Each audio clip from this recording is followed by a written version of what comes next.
ओम नमो भगवते वासुदेवाय। तो आज हम लोग श्रीमद् भागवतम के इस तृतीय स्कंद के बारे में अध्याय का 34 श्लोक का लेते हैं कि आज हम लोग जानते हैं कल हमने जाना था कि प्रजापति पुत्र ब्रह्मा जी के लिए कह रहे हैं कि ये ऐसा, हे भगवान आप इन्हें सद्बुद्धि दो। तो ब्रह्मा जी को बड़ा लज्जा महसूस हुई और उन्होंने अपना यानी कि प्रायश्चित के रूप में उन्होंने अपना सूक्ष्म शरीर त्याग दिया। तो अब अगले श्लोकों में ये बताया जाएगा कि ब्रह्मा जी का उससे कोई उनकी उसमें कमी नहीं आई है।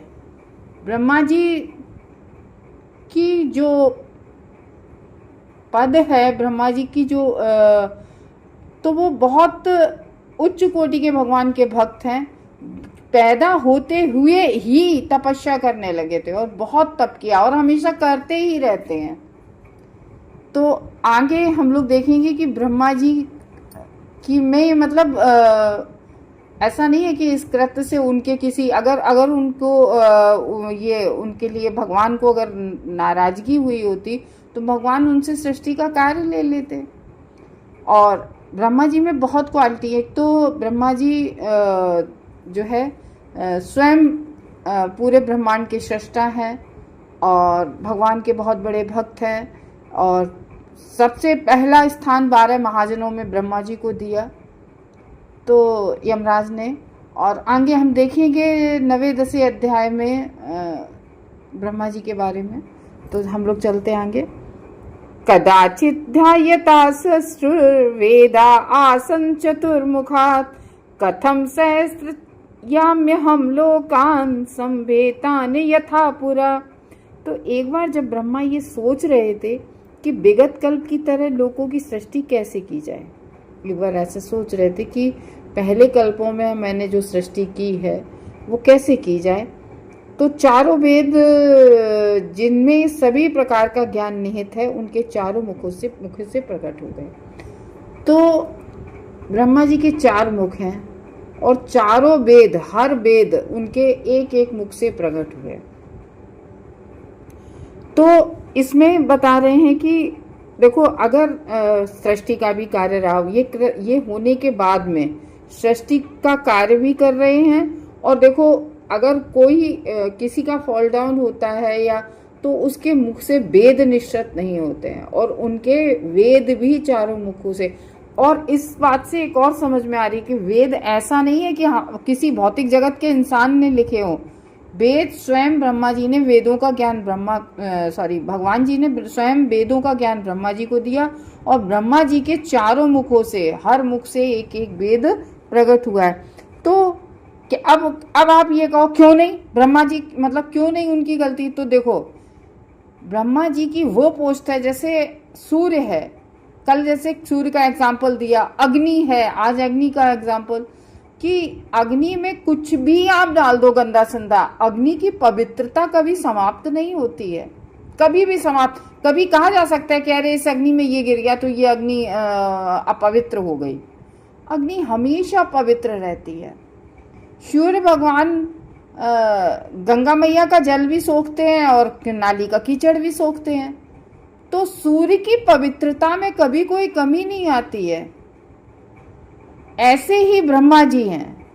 तो हम लोग उस तात्पर्य से जानते हैं कि जिस तरह से अग्नि बिना दूषित हुए हर वस्तु को क्षार कर सकती है, उसी तरह से भगवत कृपा से ब्रह्मा जी पर साक्षात भगवान की कृपा है।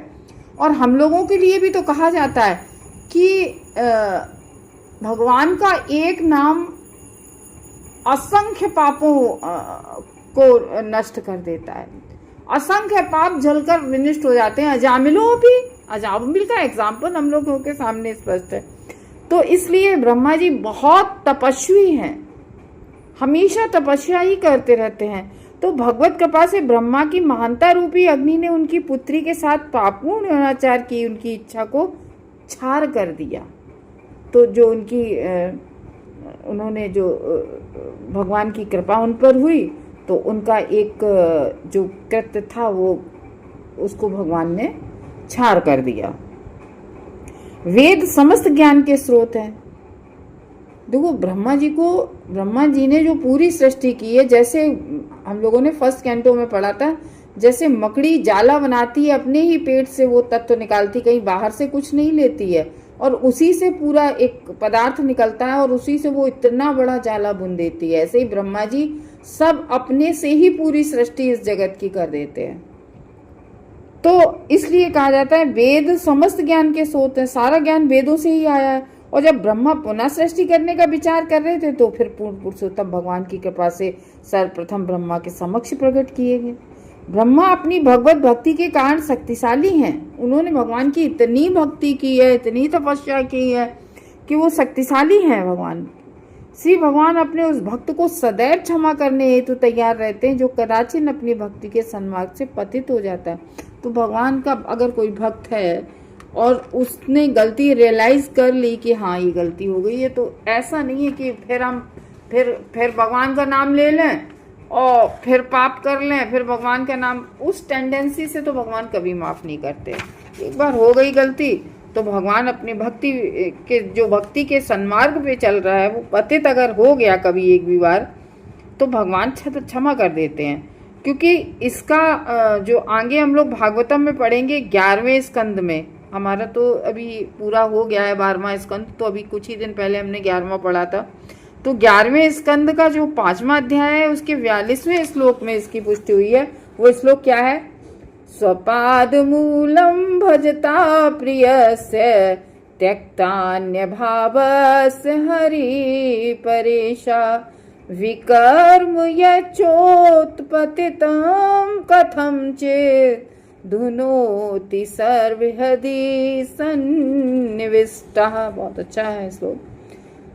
मतलब जो व्यक्ति पूरी तरह से भगवान के चरण कमलों पर उनकी दिव्य प्रेममयी सेवा में लगा रहता है, जो व्यक्ति पूरी तरह भगवान की दिव्य प्रेममयी सेवा में लगा रहता है, वह भगवान श्री हरि को अत्यंत प्रिय है। और श्री भगवान भक्त के हृदय में स्थित होने के कारण से संयोग बस किए गए सभी प्रकार के पापों को क्षमा कर देते हैं। तो भगवान सर्व हृदय सन्निविष्ट, सबके हृदय में भगवान स्थित रहते हैं। तो भगवान सबके हृदय की जानते भी हैं, तो भगवान उसके हृदय को, उसकी गलती को क्षमा कर देते हैं। यह कभी भी आशा नहीं की जाती थी कि ब्रह्मा जैसा महापुरुष अपनी पुत्री के साथ संभोग करने का विचार भी करेगा। तो ब्रह्मा द्वारा प्रस्तुत किया गया उदाहरण केवल यह निर्देशित करता है। तो ये बात क्यों? देखो, भगवान उनके हृदय में है, भगवान के भक्त हैं, तो ये क्या, देखो वही है ना कि भगवान, जो भगवान का भक्त है उसके हृदय में भगवान रहते हैं, तो कोई ना कोई बात किसी ना किसी रीजन से होती है, किसी ना किसी को एग्जाम्पल किसी ना किसी पे सेट करने के लिए, मतलब कुछ ना कुछ ऐसे ही होता है। तो आगे हम लोग उसका रीजन भी जानेंगे, आगे हम लोग भागवतम पढ़ेंगे तो जानेंगे। तो उदाहरण केवल इसलिए निर्देशित करता है कि भौतिक प्रकृति की शक्ति, हाँ देखो आगे वही बात कि माया इतनी प्रबल है कि किसी को भी कभी भी भ्रमित, ये भगवान की भी शक्ति है। भगवान ने भी अपनी शक्ति दिखा दी कि देखो ब्रह्मा जी जैसा इंसान, भगवान की माया ऐसी प्रबल है कि ये ब्रह्मा जी जैसे इंसान को भी डगमगा सकती है। तो कोई अपने ऊपर घमंड ना करे। ये तो भौतिक प्रकृति की शक्ति इतनी प्रबल है कि किसी पर भी, यहाँ तक कि ब्रह्मा पर भी अपना प्रभाव दिखा सकती है। ब्रह्मा अत्यल्प दंड के साथ भगवत कृपा से बचा लिए गए। थोड़ा सा अत्यल्प यानी कि थोड़ा सा दंड उन्हें मिला तो होगा, तो लेकिन भगवत कृपा से वो बच गए। किंतु भगवत कृपा से महान ब्रह्मा के रूप में उनकी प्रतिष्ठा समाप्त नहीं हुई, लेकिन भगवान ने उनकी प्रतिष्ठा समाप्त नहीं होने दी, ना उनसे कोई कार्य छीना, ना कुछ, उनकी कोई प्रतिष्ठा में कोई भी कमी नहीं आई है। ऐसे समझ लो कि बहुत महानतम यज्ञी तपस्वी, हम लोगों ने अपने बहुत सारे एग्जाम्पल पढ़े हैं कि बहुत सारे लोगों से गलतियां हुई हैं। तो ऐसा नहीं है कि हम उनका सम्मान करना छोड़ गए हैं। थोड़ा सा फॉल डाउन उनके जीवन में आया, लेकिन भगवान के भक्त हैं, भक्ति करके उन्होंने अपने आप को संभाल लिया। हम लोग कहते हैं देखो अरे चंद्रमा में भी दाग होता है, लेकिन हम लोगों ने भगवत गीता में क्या पढ़ा? भगवान क्या कह रहे हैं कि सूर्य के प्रकाश में भी मैं हूँ और चंद्रमा की रोशनी में भी मैं हूँ। क्यों? क्योंकि भगवान जब ये जो फलों का रस होता है, फलों की रस में मिठास आती है, फलों में रस आता है, फूलों में सुगंध आती है। ये बहुत सारी चीज़ें हमने देखी होंगी कि रात में बहुत सारे फूल खिलते हैं चंद्रमा की रोशनी से। तो जो फलों का रस है वो चंद्रमा के ही कारण से उनमें मिठास और रस आता है। तो ऐसा नहीं है कि चंद्रमा में वो दाग है तो हम लोग चंद्रमा में पत्थर फेंक के मारते होंगे। नहीं, चंद्रमा की अपनी एक वो है, चंद्रमा को से हम मानते हैं। तो इस तरीके से बता रहे, आगे श्लोक में बता रहे, चातुर्होत्रम कर्म तंत्र वेद नया सह धर्मस्य पादस्य त्वारस्थय वाशम वृत्तयः। चातुर्होत्रम, अब यहाँ पर बता रहे हैं, यहाँ यज्ञ की बात बताई जा रही है। यज्ञ कैसे होता है?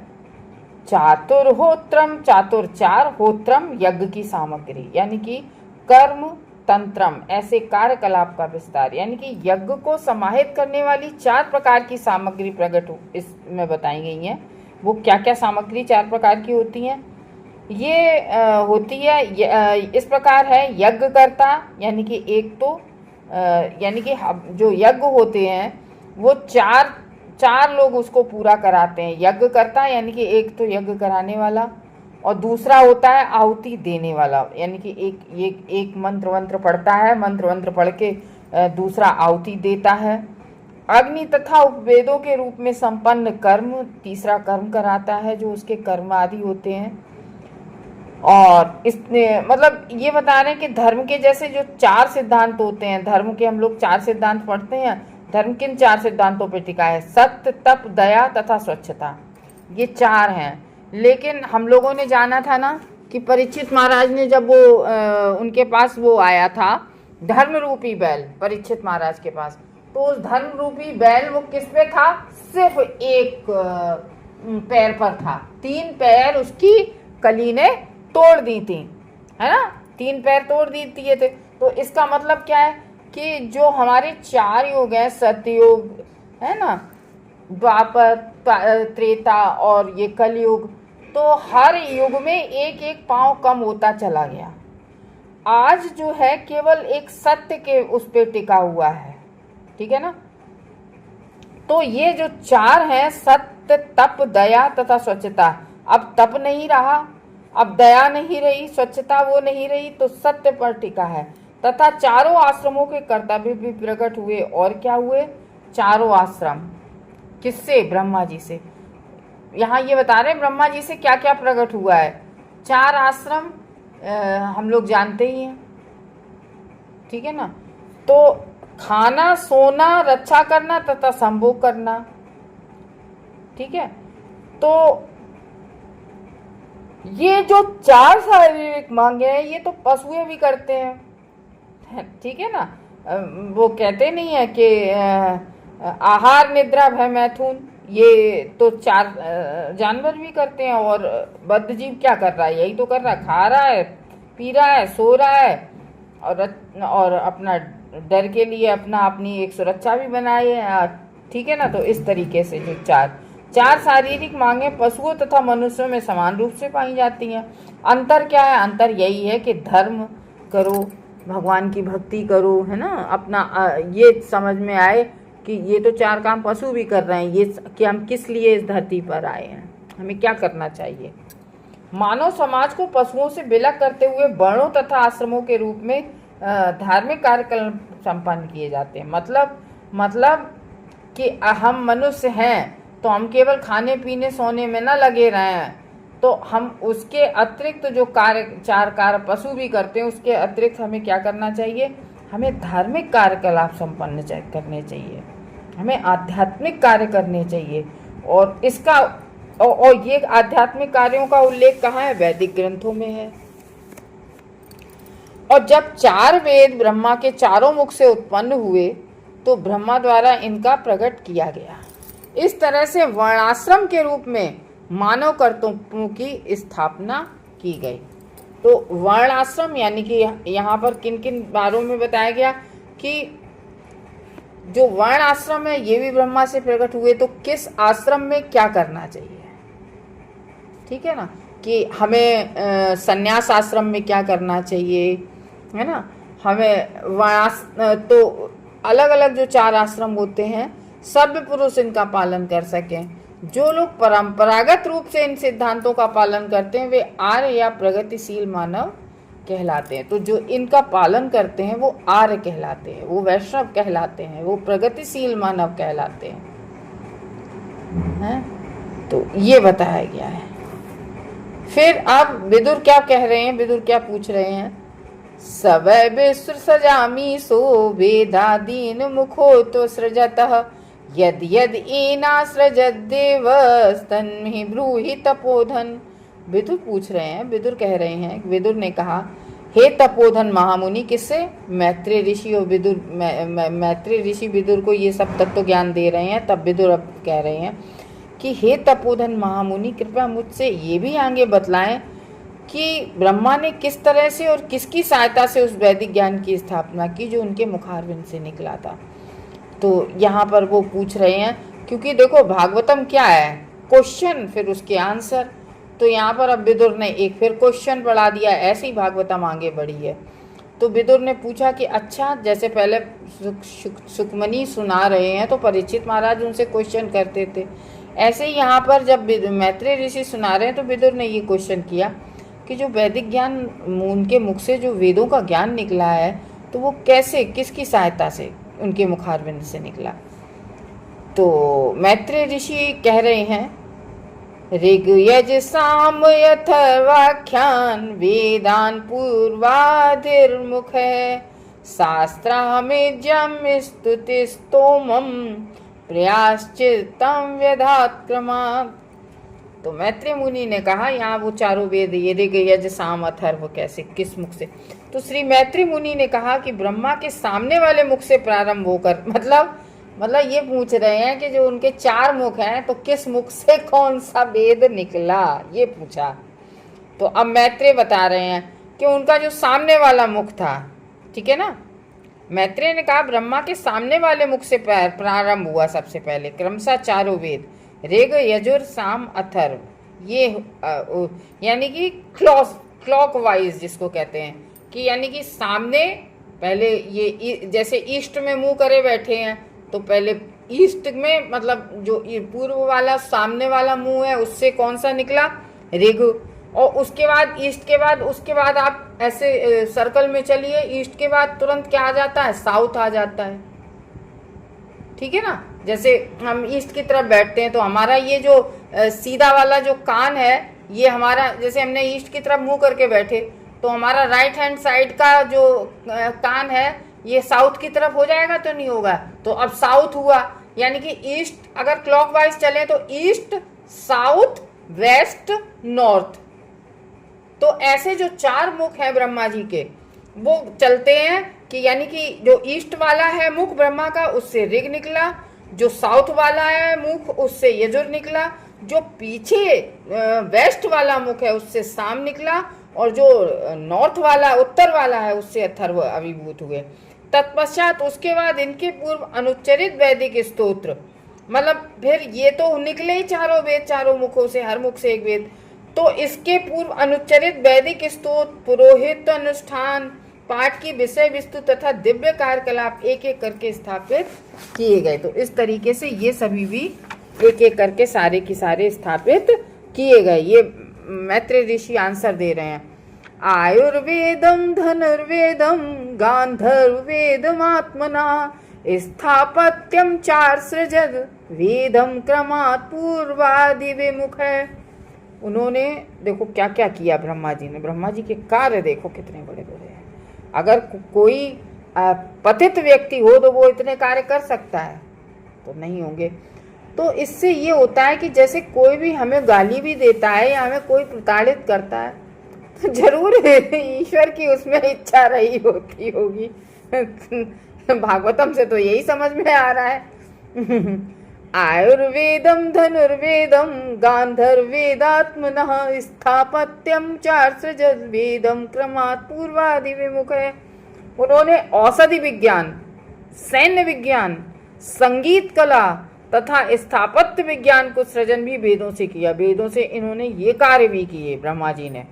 ये सभी सामने वाले मुख से प्रारंभ होकर क्रमशः प्रकट हुए। अब ये जो चीजें और हुई उनके, इतिहास, पुराण, औषधि विज्ञान, सैन्य विज्ञान, संगीत, ये सब भी उनके फिर चारों मुखों, मतलब किसी मुख से कुछ, किसी मुख से कुछ, फिर सर्कल बाई सर्कल, फिर 4 वेद तो हुए ही चारों मुखों से। फिर उसके बाद में ये सब चीजें उनकी, अन्य भी चीजें, ये भी उनके ऐसी किसी मुख से कुछ निकला, किसी मुख से अलग अलग वेदों में पूर्ण ज्ञान इन सब चीजों का भी पाया जाता है।